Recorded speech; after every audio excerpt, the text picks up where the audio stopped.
Hello बच्चों, मैं प्रतीक कुमार। इस वीडियो में हम करेंगे गुरुत्व केंद्र के न्यूमेरिकल, यानी कि जो हमारे पास संख्यात्मक प्रश्न जो आते हैं फाइनल एग्जाम में। आज हम कुछ एक दो क्वेश्चन करेंगे। इस चैप्टर का पूरा बेसिक मैं आपको दूसरी वीडियो में बता चुका हूं, इसके भाग नंबर 1 में। ये इस चैप्टर का भाग नंबर 2 रहेगा। जैसे हमारे पास यहाँ पे एक सेक्शन है बच्चों, एक भाग है आई सेक्शन, जैसा कि आप बोर्ड पे देख पा रहे हो, वो आई सेक्शन है। उसका हमें गुरुत्व केंद्र ज्ञात करना है। ठीक है बच्चों, सबसे पहले तो आपको गुरुत्व केंद्र यानी कि सेंटर ऑफ ग्रेविटी निकालने का फॉर्मूला पता होना चाहिए। उसमें देखो, सेंटर ऑफ ग्रेविटी को हम हमेशा दिखाते हैं एक्स बार वाई बार से। ठीक है, और एक्स बार का जो सूत्र होता है वो होता है A1 x1, A2 x2, A3 x3। और ये चलता रहता है बच्चों। जितने ज्यादा सेक्शन होंगे उतने ही वहां पे आप लिख सकते हो। और बटे में टोटल एरिया यानी कि कुल क्षेत्रफल A1 plus A2 plus A3 चलता रहेगा। ये तो बच्चों हम निकालते हैं एक्स बार। मैं जब ये क्वेश्चन कराऊंगा तो आपको ये सारी चीजें निकालने बताऊंगा। ऐसे ही हम निकालते हैं बच्चों वाई बार। वाई बार का सूत्र होता है A1 y1, A2 y2, A3 y3। ऐसे ये जुड़ते चले जाएंगे, जितने ज्यादा सेक्शन होंगे, जितने हम बनाएंगे भाग, उसमें A1 बटे A2 बटे में आएगा बच्चों कुल क्षेत्र। अब ये आई सेक्शन है, इसके हमें भाग बनाने हैं। भाग का मतलब इसको हमने 2 3 4 जितने टुकड़ों में इसको हम डिवाइड कर सकते हैं उतने टुकड़ों में हमें इसको डिवाइड करना है। तो मैंने इसको देखो, जैसे ऊपर का एक भाग तो ये बना दिया, ये बच्चों दूसरा है, और ये बच्चों है हमारा तीसरा। और हमारे पास एग्जाम में कोई भी चित्र आए, हमें सबसे पहले उसको पहले चतुर्थांश में रखना है, फर्स्ट क्वाड्रेंट में रखना है उसको। ठीक है बच्चों, आगे बात समझ में।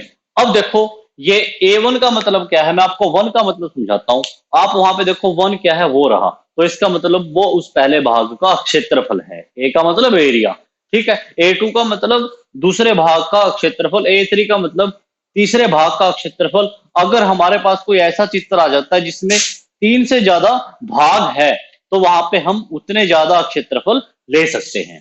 ठीक है बच्चों, अब इसके हम अलग अलग तरीके से, मतलब इसके जितनी भी वैल्यू है वो सारी फाइंड आउट करेंगे बच्चों। ठीक है, सबसे पहले हम इनके एरिया निकाल लेते हैं। देखो, जो पहला जो भाग हमने बनाया है, आप देख पा रहे होगे, वो एक आयत है। वो एक आयत है पहला भाग। ऊपर तो उसकी जो लंबाई है 60 मिलीमीटर है और चौड़ाई है उसकी 20 मिलीमीटर।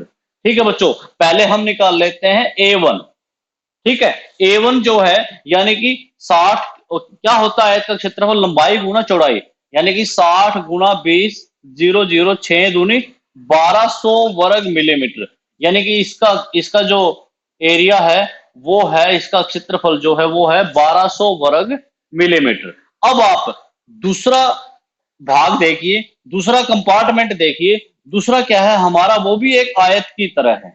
मैं इस फॉर्मूले को रफ कर देता हूं इसको बच्चों, बाद में लिखेंगे जब इसकी हम वैल्यू निकालेंगे। ठीक है, दूसरा भाग जो है, दूसरे भाग में क्या है, देखो ये तो हमारा 20 ही है, और ये हमारा कितना है 80 मिलीमीटर। ये हमारा सेकंड पार्ट है। तो इसका क्षेत्रफल कैसे निकालेंगे, लंबाई गुना चौड़ाई, क्योंकि ये भी एक आयत है। ठीक है बच्चों, इसका क्षेत्रफल आएगा 8 दूनी 16, यानी कि 1600 वर्ग मिलीमीटर। ठीक है बच्चों, और जो तीसरा जो भाग है वो भी एक आयत है हमारे पास, यानी कि तीसरी, ये मेरा A2 था। अब मैं क्या निकाल रहा हूं, A3। तीसरे का एरिया 120 गुना 20, क्योंकि उसकी लंबाई 120 है और चौड़ाई कितनी है 20, 0012 दूनी 24, यानी कि तीसरे का जो एरिया है वो आ गया 2400 वर्ग मिलीमीटर। ठीक है बच्चों, अब ये हमने तीनों एरिया निकाल लिए। अब हमें निकालना है x1 x2 x3, y1 y2 y3। वैसे मैं आप लोगों को एक बात बता देता हूं बच्चों, अगर हमारे पास कोई ऐसा सेक्शन हो जो कि सिमेट्रिक हो। सिमेट्रिक का मतलब क्या है, मैं आपको बात समझाना चाहूंगा। जैसे ये मेरे पास यहाँ पे आई सेक्शन है, इस क्वेश्चन में मेरे पास क्या है, आई सेक्शन है। अगर मैं इस आई सेक्शन का एक ऊर्ध्वाधर लाइन से या ऊर्ध्वाधर लाइन के अनुसार आधा आधा कर देता हूं, मतलब एक सेंट्रल लाइन यहाँ पे यदि खींच देता हूं, तो आप लोग जैसा देख पा रहे हो, इसके जितने भी भाग है इस सेंटर लाइन से उनकी बराबर दूरी रहेगी। कहने का मतलब ये डिस्टेंस और ये डिस्टेंस सेम है, ऐसे ही ये वाला डिस्टेंस इसके बराबर है, ऐसे ही ये वाला डिस्टेंस इस भाग के बराबर है। तो इन क्वेश्चंस में वो मतलब आपका क्वेश्चन आई सेक्शन भी हो सकता है, वो आपका टी सेक्शन भी हो सकता है। इन क्वेश्चंस में हमें एक्स बार निकालने की जरूरत नहीं है। एक्स बार क्या होगा, उस क्वेश्चन की जो सबसे बड़ी जो लंबाई होगी उसका आधा कर देना है। तो सबसे बड़ी लंबाई कितनी है इसमें बच्चों, 120, तो 120 का आधा करेंगे तो कितना आ जाएगा, 60 आ जाएगा। कहने का मतलब इसमें हमें एक्स बार निकालने की जरूरत नहीं है, अगर आप निकाल के भी देखोगे तो 60 ही आएगा। अब हमें निकालना है वाई बार। वाई बार का जो सूत्र था उसमें कुछ आप लोगों ने देखा होगा, y1, y2, y3। अब वो समझना वो क्या चीज है। वैसे मैं इसमें आपको x1, x2, x3 भी निकाल के दिखा दूंगा। पहले निकालेंगे y1, फिर y2 और फिर y3। 1 का मतलब है बच्चों आप पहले भाग में चले जाओ, ठीक है। पहले में y देखो कितना है, y है हमारा 20, उसका आधा कर देंगे। आधा क्यों किया, क्योंकि आयत और वर्ग में ऐसा ही होता है। आधा कर दिया बच्चों, ये मतलब हमने 20 का आधा कर दिया। मैं एक बार इसको रिपीट कर रहा हूं, यहाँ पे मैं निकाल रहा हूं y1।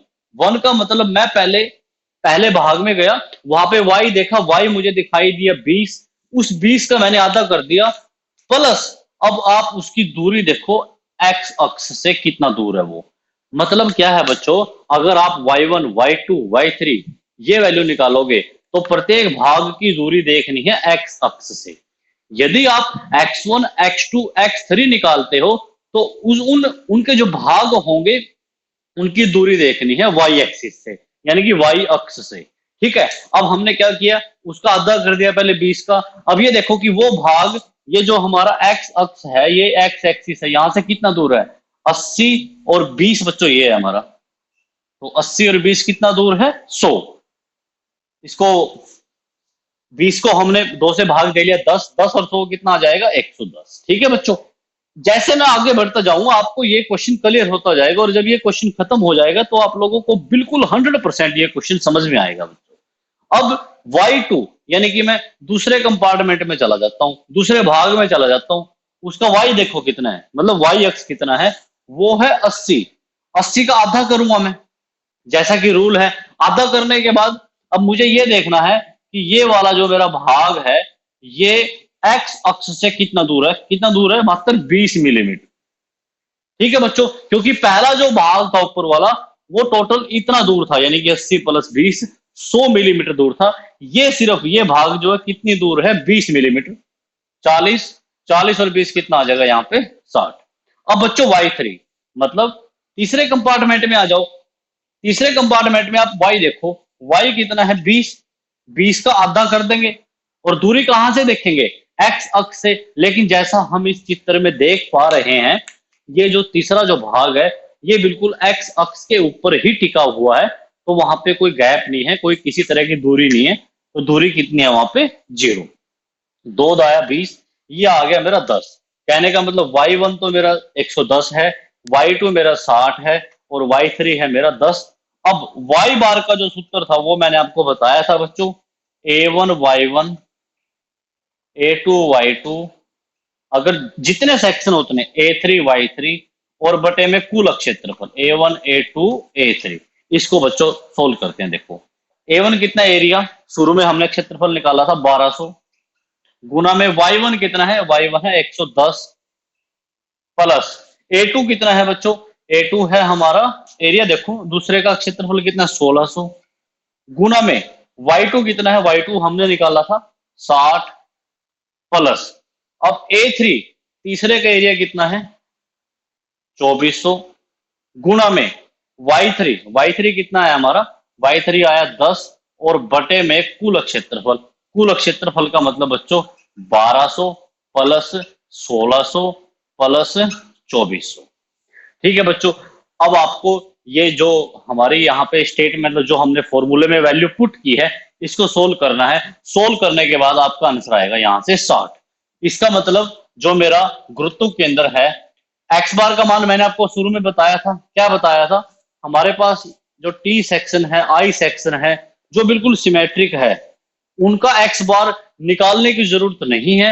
एक्स बार क्या होगा, जो सबसे बड़ी भुजा होगी, एक्सतीज भुजा होगी, उसका आधा कर देना है बस।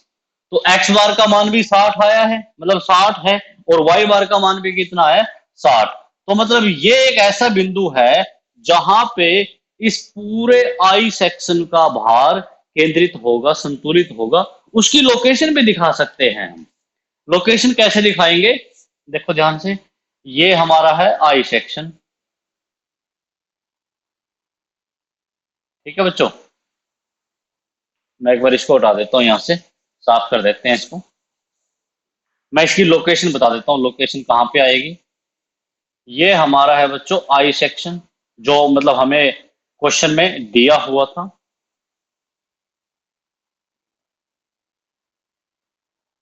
इसको हमने पहले चतुर्थांश में, मतलब फर्स्ट क्वाड्रेंट में रखा था, जैसा कि आप देख रहे हो स्टेटमेंट में। अब यहाँ पे ये देखना आप, ये टोटल जो इसकी लंबाई है वो है 120, यहाँ से लेकर यहाँ तक 120 है, तो मतलब 60 यहाँ पे बीच में होगा। और इसकी जो ऊंचाई है, ऊंचाई कितनी है बच्चों, जो उसको ऐड कर लेते हैं, 20, 80 और 20, 100, 100 और 20, इसकी ऊंचाई भी कितनी है, 120 है। यानी कि 60 कहाँ आएगा, इसके बिल्कुल बीच में आएगा। तो एक्स बार का मान भी कितना है मेरा, 60, वाई बार का मान भी कितना है, 60।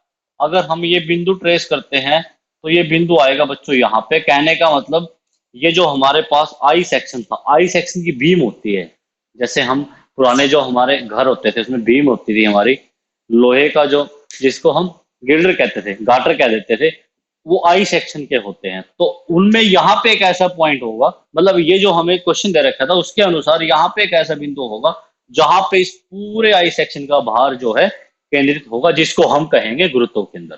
ठीक है बच्चों, मैं उम्मीद करता हूं मेरे द्वारा समझाई गई वीडियो आप लोगों को काफी पसंद भी आई होगी और समझ में भी आया होगा। तो आप इसको ज्यादा से ज्यादा शेयर करो, ताकि हमारे और भी ज्यादा छात्र और छात्राएं इसका फायदा उठा सके। Thank you so much.